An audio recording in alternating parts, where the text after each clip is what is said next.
barbaada jees namni oromiyaan guutuun abbaan barbaada yoo afarsanaa qabda yoo afarsanaa jeeftan aanatu gaafsa mootummaa akka taajuu jirru bahii harka itti kenna dheedhe amma culle namni harka itti kennadu ana harka itti kennata innummaa waan barbaada yoo gootan anarraa qabdanii ana itti gaafatama jedhee itti gaafatama namni fudhate mucaan kun waa ta'ullee itti gaafatama guutuu kan fudhate jedhe Ahmad Culullee itti gaafatama erga fudhate booda dummoo kaarsa maana hin cille zaaqe kufaan salamaa kullee isaa kana mana qabe Sigale?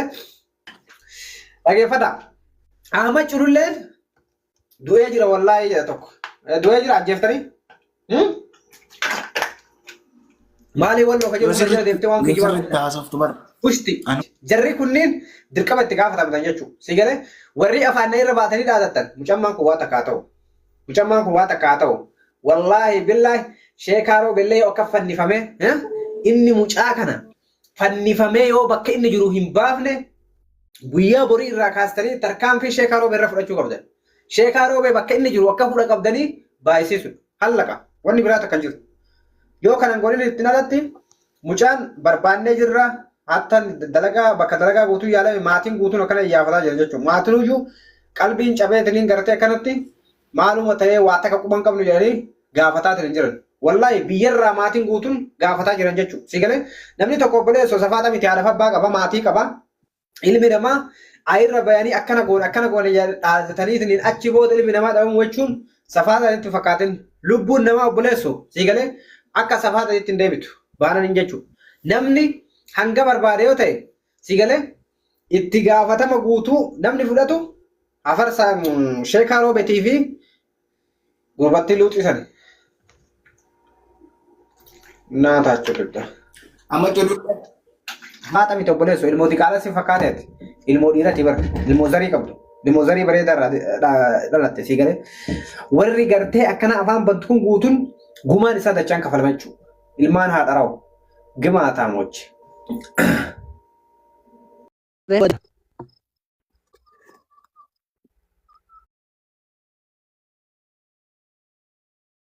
Maddanii warri jibbitanillee yookiin kaayyoon keessa sunuun milkaa'aa yookiin karatti hafaa san immoo rabbi beeka. Warri jaalattuun immoo ka gaddeef kun yookiin gammachuun isaa dhufuu danda'a waan ta'eef alaa kulli haaletti haala kanaan immoo hisdii walii yaada fi hangana inni jibbamaa hangana namni gartee waan kana isa wannoo jira walabbal kaabaan hin seene rabbiin haa mul'isu jira du'aayii godha namoonni isa jaalattan hundi keessanuyyuu rabbiin kadhaa fi ani akka gama kiyyaatetti wallaahi billaahi anni salaata nama muslimati wallaahi hin jedhu warabbal kaaba information quban qabu firaanki maal ibsan jettan kana wallaahi afarsaa wajjin dubbadhee oromoo kana firaanki goona akkana goona jedheen hin beeku isinii galee lammaffaa irratti waan kana tahee naan jedhee wanni inni na dubbate tokko jiru isinii galee kanaafuyyuu ka fudhatuu baatte hudduu si dabarsinee afaan si baafee si fudhachiif isinii galee waan quba qaburraa isinitti hime hin agarree isinii jedhe akka nama tokkotti hiriyyaa kiyya sana boodatti immoo namni quba qaba jettu quba qabaa kun hojii isinii galee kanaaf akkasi rabbiin isaa mul'isu ani ammaaf irraa ba'aa yoo information irra kenne ima addaan ba'aa gaaf tokko akkanatti nafu waan ta'eef nima dhugaan baatii bakka dhugaan jirtu dhugaa san immoo rabbiin isa haa baasu dhugallee mucaan kun wanna takka garuu yoo ta'e akka Ahmad Cululleen Fu'aad obboleessi isaa ka biyya kana keessa jiru fannifamu faamiliin isaa guutuu itti gaafatamu shakkii takka qabu rabbiin isaa mul'isu yaa du'aayii godha waan hunda addaan hambisu garuu immoo waan takka ta'u qabamus du'us hidhamus waan barbaade bakka barbaades jiraatu yoo nagaa qabaatin alatti yoo balaa wayii irra qunname balaa maqaa Ahmad Cululleetiin qunname jennee dubbannee baafnee ifatti gartee namni wal falaafala malee abadan amma walloo yoo ajjeefte farsaa arsii yoo ajjeefte kutaan barbaade yoo ajjeese namni itti gaafatamu Ahmad Culullee hallaqa daqqaqa waan dhumate kun kana beekuu qabda jechuudha abbaan barbaadeyyuu namni yoo inni waa tahe itti gaafatama guutuu fudhachuu danda'u Ahmad Culullee qofa sana booda namni takkan fudhatu jechuudha.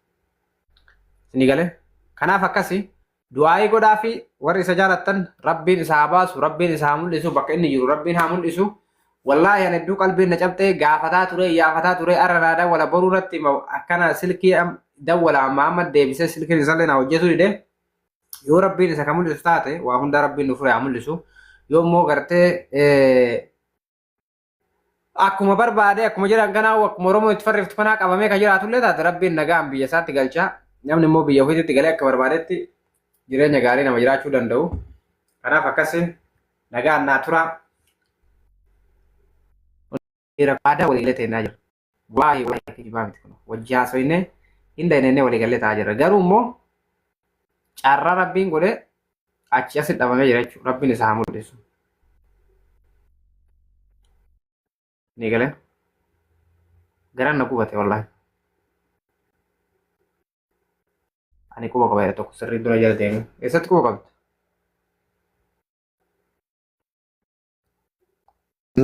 rabbiin isaa baasu yoo sharxaadhaan qabame beekamaa barrabbi isaa baasu jechuun yoo qabamee beekne barrabbi isaa baasu jenna bara yoo qabamee isaa beekne rabbi isaa baasu jettame sagalee isaa dhageessisu beektaa nama dhibaa wanta akkana dubbachuun maal akka dubbattu si dhiba osuma mee maal jetta fakkeenya tilmaama waan ta'eef tilmaamaan waan kana jechuun hin danda'u barreeffama maayii keessan irra moo dhaabatte yoo ka sharxaan qabdu ta'e rabbi nagaa naa galchuma jenna si galee yoo immoo dhugaan ta'in yoo ala jiraate akkoo adda addaatti mudata beek ilma namaa kana rabbiin isaa Kabala ichi gubbaarra ilaali. As gubbaarra nama 270 wayi. Nama 300 galchaame gaayis. Naa 300 digaa namni 100 yoo godhe 400 foyi taaf. 400 taabbatu gaayis. Mee maqaa kiyyaan fidas. Guys, Oromo. Gurbaan kun qashtii namaatii nama fiqirii nama jaalalaati mee itti mudda saanoo kana guys. Takka itti godha. Flow yalla guys. Hundi keessanuu flow godha. Maal rakkoo qaba? Flow maallaqaa miti bitoo.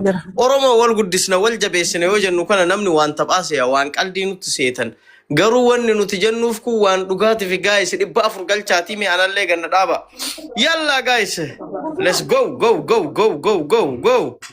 Itti mudduu qabna Oromoon bakkuma ga'e hundaa tokkoffaa ta'e argamuu qaba by the way. Wallahi kama dhugaa. Maaliif akka ta'e beektanii fasaanoo kan itti muddame 400 hin gaa isin deema. Beelee jiralle eenyu seense intala tan. Intala kottu bay. Calawu jetteetu walitti takkamaan. Abbo eenyu seense. Ton saanoo fuloo godha. Itti muddaa malee nama 560 as keessa teettanii mee maal rakkoo qaba yoo nama 560 saanoo fuloo godhe min chaggaraallo.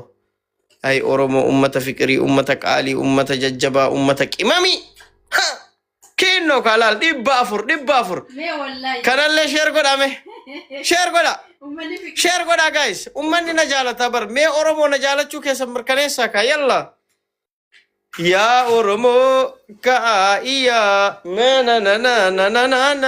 na biyyaa hey Oromiyaan biyya Oromoon ummata hey wallahi nama 60 bicha 561 yes go ummata jaalala muazi fi iman takuna tannatani arguuf jecha 400 son galchin imman bu asirraa gad guys ay Oromo mee share godha ka walitti abbo takkatu homa deemuuf namni isinitti maa keessa harcaata maaliif garuu kaayyoo kennatti yoo nuti walin jabeessine yoo nuti walin dhiibne yoo nuti push walin goone ka du'e boollaa baya moo yookaan moo waa flow godha jedhe maa keessa harcaata yoo namni waa argate isin gammachiisuu qabaa nama 40 tafe yalla nama 40 tafe wallahi namni 500 jirtu kun flow godhi saano yalla guys maa rakkoo qaba Oromoon duraanii bar lubbu walii kennite Oromoon amma flow wal dorgattire hinta yaare ya jolle